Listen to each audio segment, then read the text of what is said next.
There's no doubt that we should try to stick to authentic hadith. But there is a place for weak hadith as long as you follow 3 conditions that Imam Ibn Hajar outlined, that when you are operating with a weak hadith, make sure you do these 3 things. Number 1, you ensure that the hadith that you are operating with is not very weak. It's not da'if jiddan or mawdu' or fabricated or munkar, rejected, because it goes against a clear norm, a clear authentic norm, or it's clearly made up. It's just a nonsense, a fairy tale. Or one of the narrators, so the first one, rejected, goes against something obviously authentic. This is munkar. It has nakara. It has something so strange and weird that it goes against the deen. That's rejected. Mawdu' is fabricated, completely made up. You can see a million miles off that it's complete nonsense, completely goes against everything that Islam says.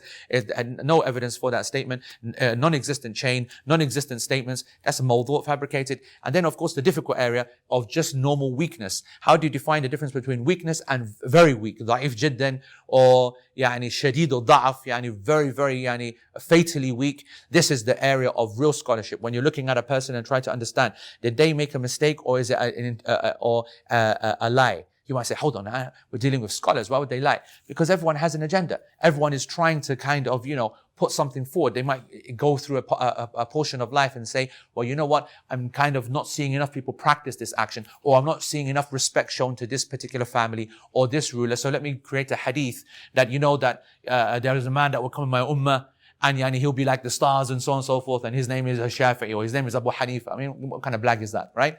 Or if, a person sees the prayer not being prayed properly for a long time, a particular sunnah prayer, he looks at the people and he's really upset. He prays duha prayer and no one else is praying. So then he says, the Prophet ﷺ said that the one who misses duha once a week, he should be ashamed of himself or something like that, right?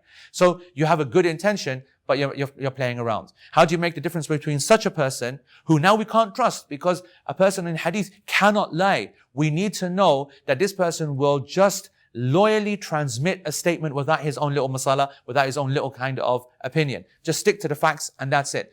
Whereas another person who doesn't want to lie but makes a mistake because he's becoming senile, because he's becoming old, because he's got some issues, because he made a genuine mix-up between other people, getting 2 names mixed up, or he, for example, something which is maqloob, or there's inqilab, meaning that he wanted to say one thing and he said something else. So he's looking at the girls and he says, you boys, do this, but he obviously means girls, and he's speaking in his mind, he's thinking girls, but the words which are coming out are boys, is very clear that he's just made an obvious mistake. So these things do not make a hadith very weak. These things do not make a hadith irreparable. These are fatalities that can be recovered from, and that differentiation is important for the scholars. So what did we say? First condition, hadith cannot be very weak. Second condition, that if a hadith is weak, then meaning just not so authentic, but it has weakness because someone made a mistake. That's what we can consider from the condition 1. Condition 2 is that if a hadith then is weak, that we make it clear that this hadith is weak. So the one who is listening knows that. We write da'if, or we write weak. Or when we say it was reported that the Prophet ﷺ said so and so. Or we say, the Prophet ﷺ said this, but to be honest, I think the hadith is weak. You got to make it clear that the one who's listening is in no doubt, so that therefore you do not pass on false knowledge, or that you don't make people believe something which is not from the Prophet ﷺ. And of course, the threat there is a significant one. Whoever intentionally lies against the Prophet ﷺ, then let him take his seat in the hellfire, is a very clear warning from the Prophet ﷺ. And the final condition of using a weak hadith is that the narration itself should not be bringing new knowledge. It should not be establishing a new norm. It should only be coming to confirm something which already exists from authentic sources. So it only adds. It only adds. It doesn't create and doesn't subtract. It only adds to something which is very, very understood already. So if a weak hadith brings a nice little kind of angle or a little extra motivation, then we're happy with that. And that is why, folks, weak hadith can be used alongside these 3 conditions, but only in restricted areas of Islam. What is it to be used in? It's not to be used in aqeedah. You can't, even if a weak hadith passes all of these conditions, you can't use it in your creed. You can't use it in your law, because that is determining your normative practice. No. What it can be used is in the areas of adab. When it's, walk like this, do like that, smile like this. This is not very important areas, of a person's, aqeedah. There's the flexibility. We all appreciate, that there's some kind of space in these matters. And likewise, when you're enjoining people to do good, motivating them to do good actions, or when you're scaring them off from haram. If you're scaring them off from something bad, what we call targhib wa tarhib, the area of encouraging and discouraging people from the appropriate areas of life and deen, then we can use a slightly weak hadith to add to already authentic kind of problems. So, folks, Bukhari, using these weak hadith, he includes it with all the other hadith that he puts together, and he writes a book and he says, what am I going to call it? When everyone's going to be referring to one of these books, what are they going to say? So he called it Al-Adab Al-Mufrad, the separate independent book on adab.